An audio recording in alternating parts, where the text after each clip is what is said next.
Capítulo 21 Sonhadores do Dia. Enquanto as realizações de sua vida ainda são contadas e contadas de novo, as pessoas sempre terão respostas contrárias ao enigma de Lawrence, ou Lawrence da Arábia. Para alguns, nenhum brilhantismo, nenhuma bravura desviará os olhos de seu lado mais honesto. O romancista Lawrence Durrell o chamou de uma coisa desprezível. Para outros, todas as insinuações do mundo não diminuirão as qualidades que fizeram de Lawrence um grande herói. Winston Churchill descreveu-o como sendo um dos maiores seres vivos de nosso tempo. John Buchan, autor, estadista e governador-geral do Canadá, como juiz dos homens, não era tolo. Sua estimativa foi típica. Eu teria seguido a Lawrence até os confins da terra. Até mesmo as histórias inventadas a respeito de Lawrence foram inspiradoras. Indiscutivelmente, o épico ganhador de Oscar, Lawrence of Arabia, é um dos maiores filmes de todos os tempos, junto com Cidadão Kane, de Orson Welles. Certamente foi o melhor do diretor de filmes David Lean, que foi descrito como sendo o poeta do horizonte mais longe. Steven Spielberg é apenas o mais conhecido dos que acreditam sua entrada no mundo do cinema a este filme. Fui inspirado a primeira vez que vi Lawrence. Fez-me sentir pequeno, ainda me faz sentir pequeno, e é essa uma das medidas de sua grandeza. Todos os ingredientes de ambivalência para com Lawrence podem ser traçados à sua juventude. Antes de Freud, Alex de Tocqueville escreveu: "O homem inteiro é, como se diz, para ser visto no berço da criança." Ou, como disse com maestria o poeta irlandês George Russell: "Em antigas sombras e crepúsculos, em que a infância se desviou, nasceram os grandes sofrimentos do mundo, e lá foram criados os seus heróis. Na infância perdida de Judas, foi Cristo traído."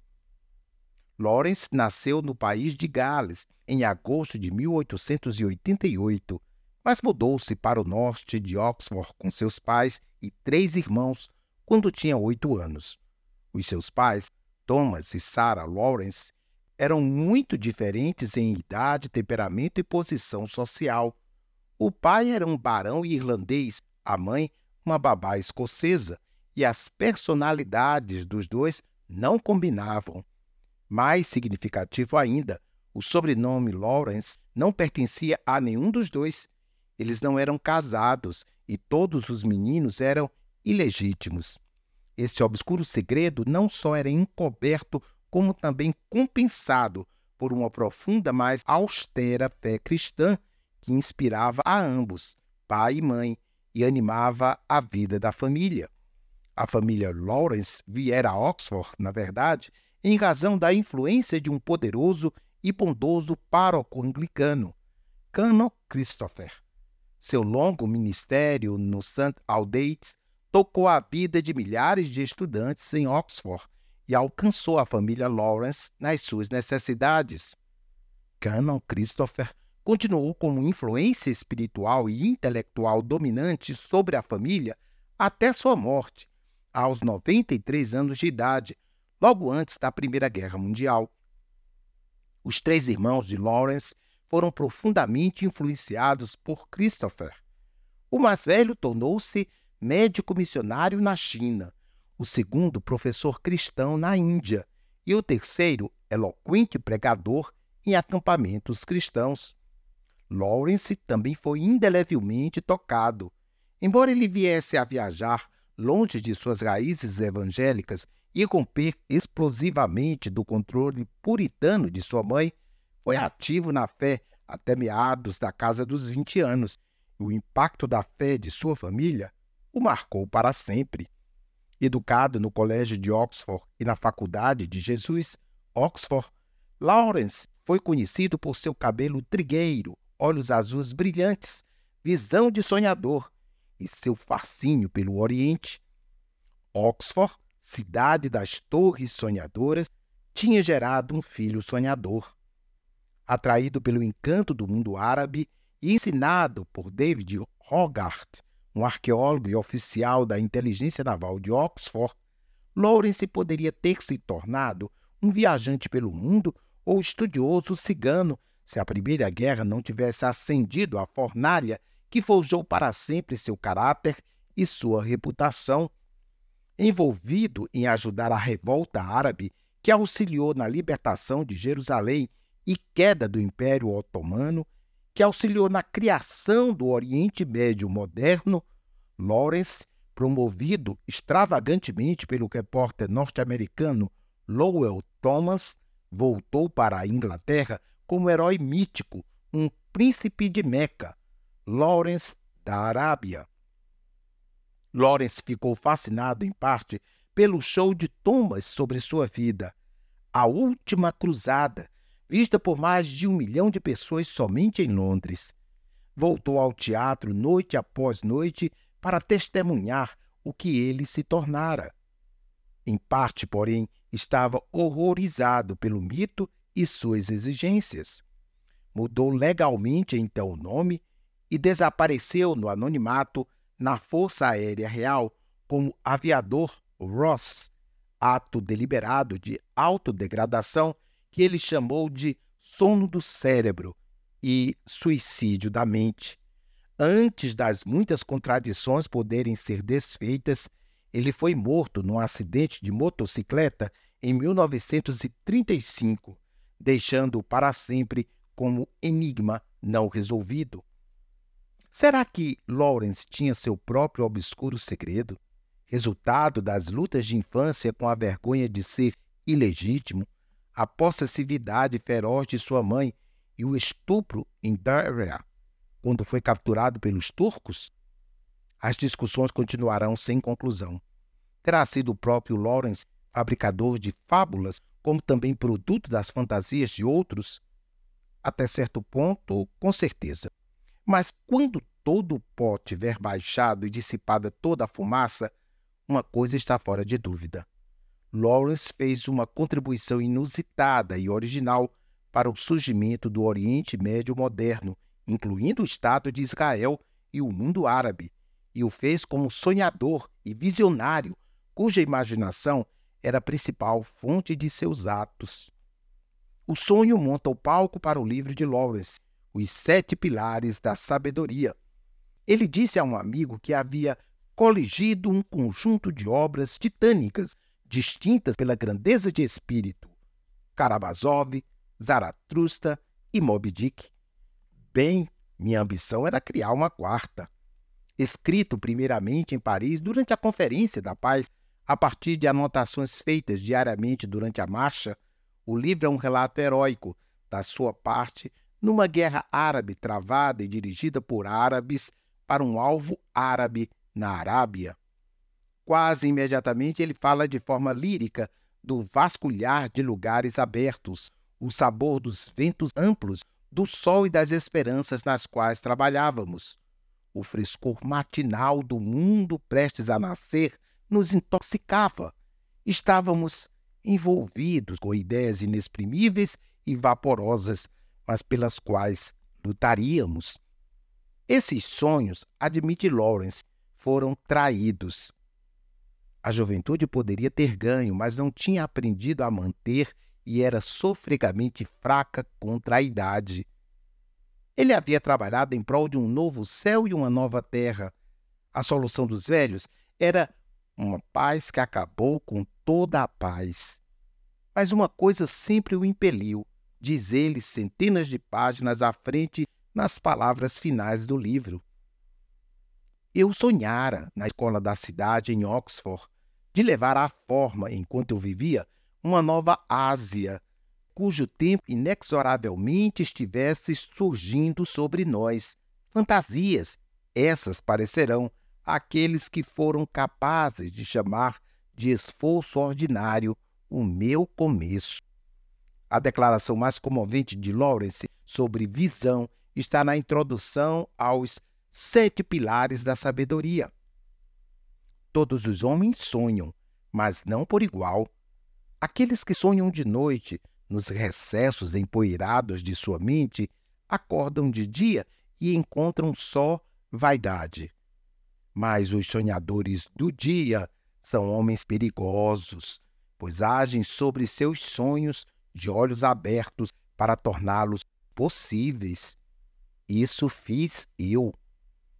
É um longo caminho do colégio da cidade de Oxford para Accabi e Wadi Rum, mas será a distância maior, ou, na verdade, será mais próxima de um estudante sonhador para um coronel de 30 anos que age sobre seus sonhos em prol dos árabes, de um lugar de sonhos inspirados dos seus pensamentos nacionais?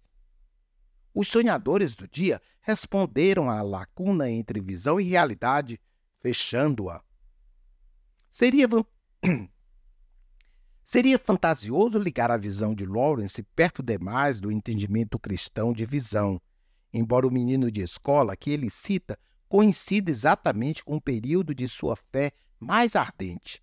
Mas o termo de Lawrence, sonhadores do dia, é uma descrição acertada do que significa responder o chamado e ilustra outro fator altamente distintivo do chamado.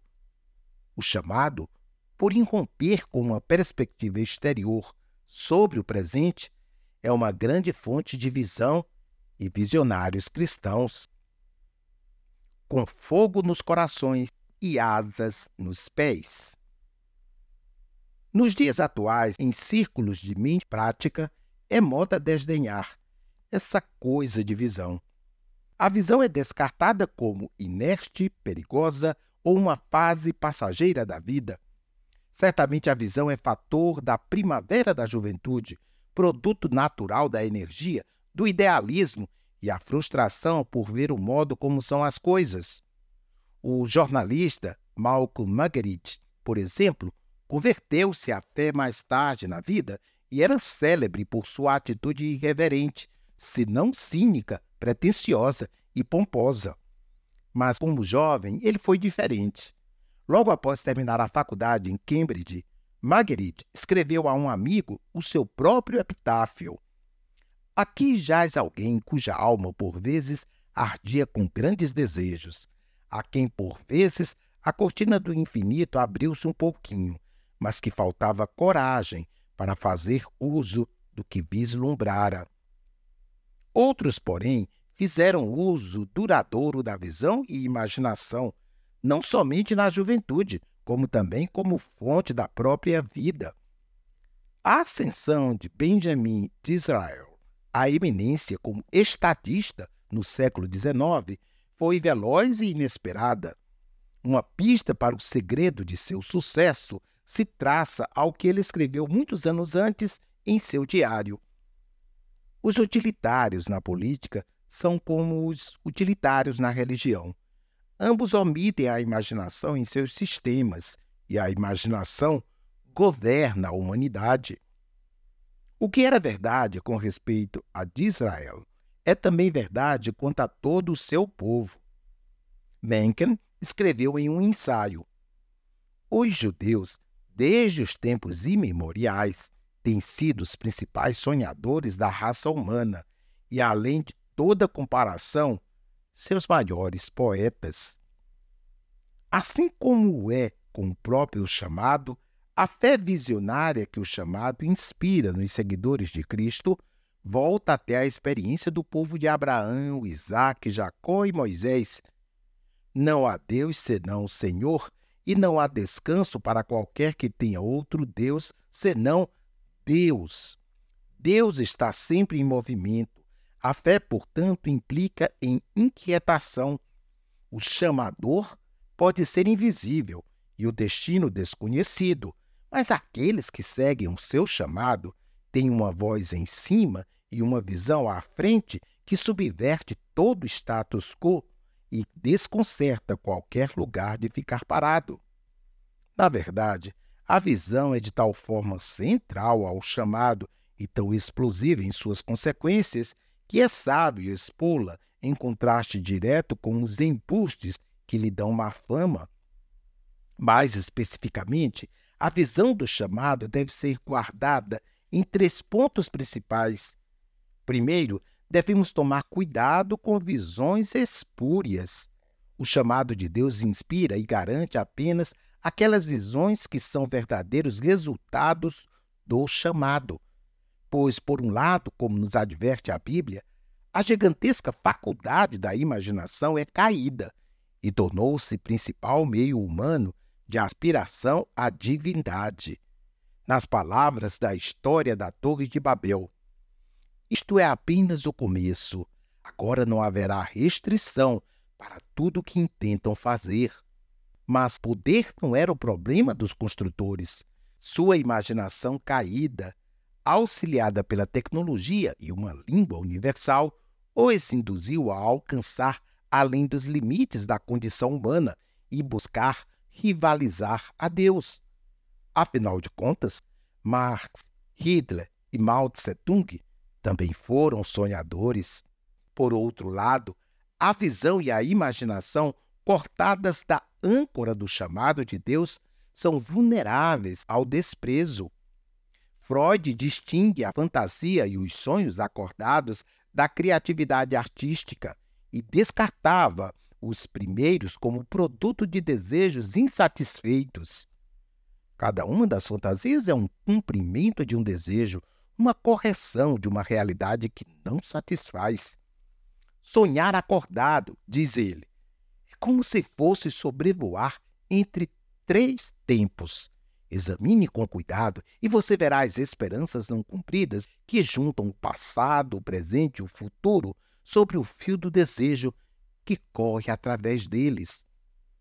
Olhe as fantasias da pessoa de ganhar na loteria ou passar os dias deitado sobre uma praia no Tahiti e você verá o que a pessoa pensa de sua vida atual. Em suma, é fácil abusar da visão e fazê-la servir como capelã dos nossos conceitos ou garota de recados de nossos desejos. A visão cristã, em contraste, deve ser responsabilizada porque é inspirada direta ou indiretamente pelo chamado de Deus. É um ato da imaginação enxergadora que combina a percepção da fé, que vai ao cerne das coisas que estão por baixo da superfície, e a previsão da fé, que sobe além do presente com o poder de um futuro possível. Essa junção do que ainda não foi unido é o segredo da fé visionária. Visão e realidade, palavra e cumprimento, presente e futuro, situação e possibilidade, inquietude e estender a mão, ira com o que está errado e um almejar daquilo que é melhor, qualquer que seja o contraste entre os pares, a fé visionária está aí para transpor o abismo. É o que faz os sonhadores do dia de Lawrence tão diferentes daqueles que apenas suponham acordados. É por isso que são perigosos. Agem os seus sonhos de olhos abertos. Hebreus 11 é a grande lista de honra de fé visionária, um catálogo tocante de homens e mulheres cuja visão de Deus os chamou para viver e trabalhar contra os costumes, valores e prioridades de sua geração. Eles marchavam ao toque de outro tambor. Sua vista estava fixa num alvo diferente. Seu lar era um país diferente. Aguardavam uma cidade diferente. Por sua fé, questionaram todo o mundo. E o autor de Hebreus diz deles, porque os que falam desse modo manifestam estar procurando uma pátria superior, isto é, celestial. O segredo da fé visionária está nessa sentença. Como eles conseguiram transcender seu tempo, sobrepujar o imediato, viver contra o que era geralmente aceito, procurar uma possibilidade além do impossível? Chamados por Deus, toda a sua vida falava e agia com a linguagem e a lógica da visão alternativa própria à fé. São a espécie de gente de quem disse o Papa recém-eleito na história de Morris West, as sandálias do pescador. encontre para mim homens com fogo no coração e asas nos pés. Segundo, devemos guardar a fé visionária, cuidando para não cair naquilo que a visão nos puxa. A visão nascida do chamado significa que os seguidores de Cristo não se encaixam facilmente nos campos em que a maioria das pessoas se colocam. Por exemplo, conservadores, ou progressivos, ou radicais.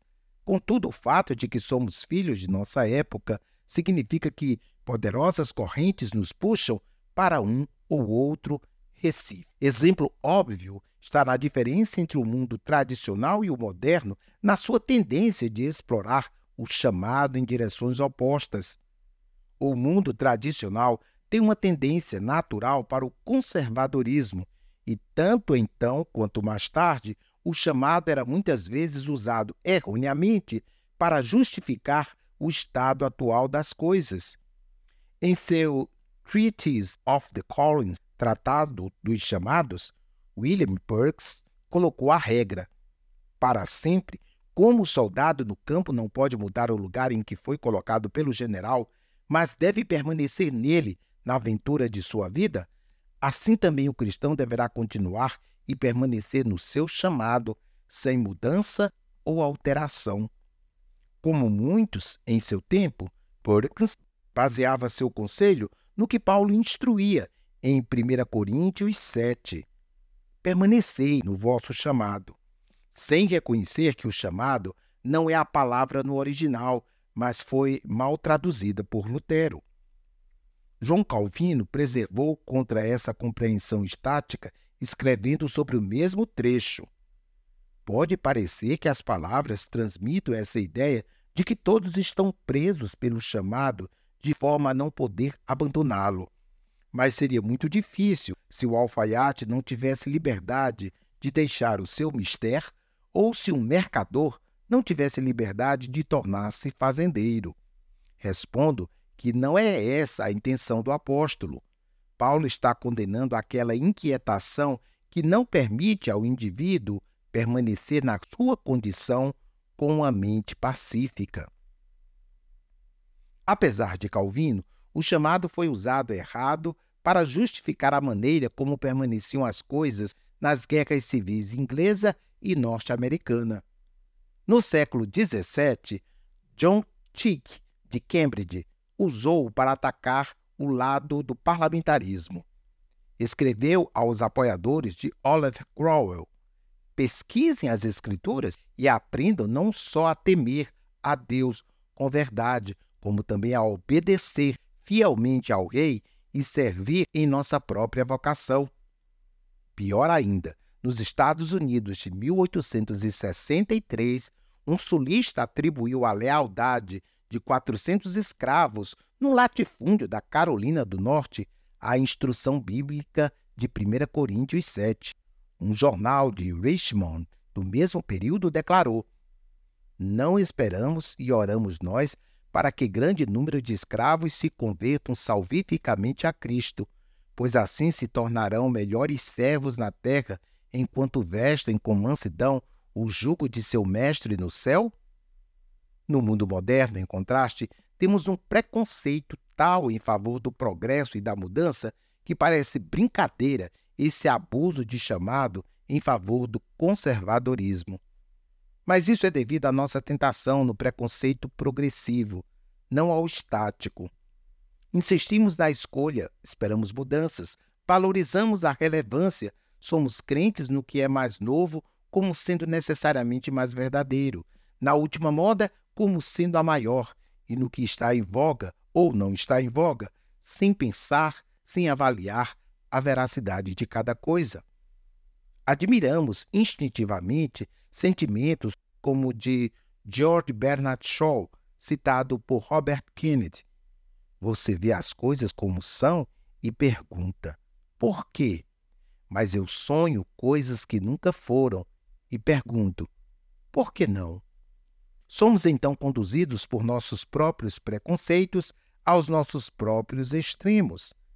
Desde a Revolução Cultural dos anos 60, por que não? tem servido muito mais que a sonhos de justiça. A frase tornou-se palavra mágica para desafiar a cautela e ir contra as proibições.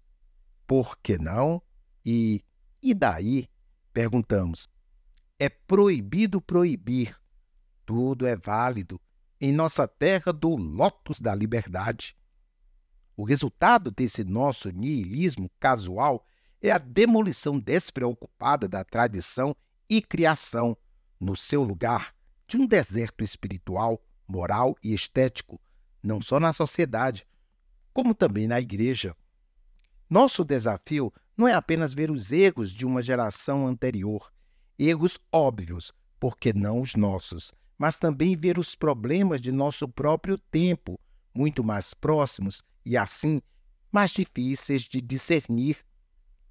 Terceiro, devemos guardar a fé visionária, vigiando contra o engano de coisas parecidas.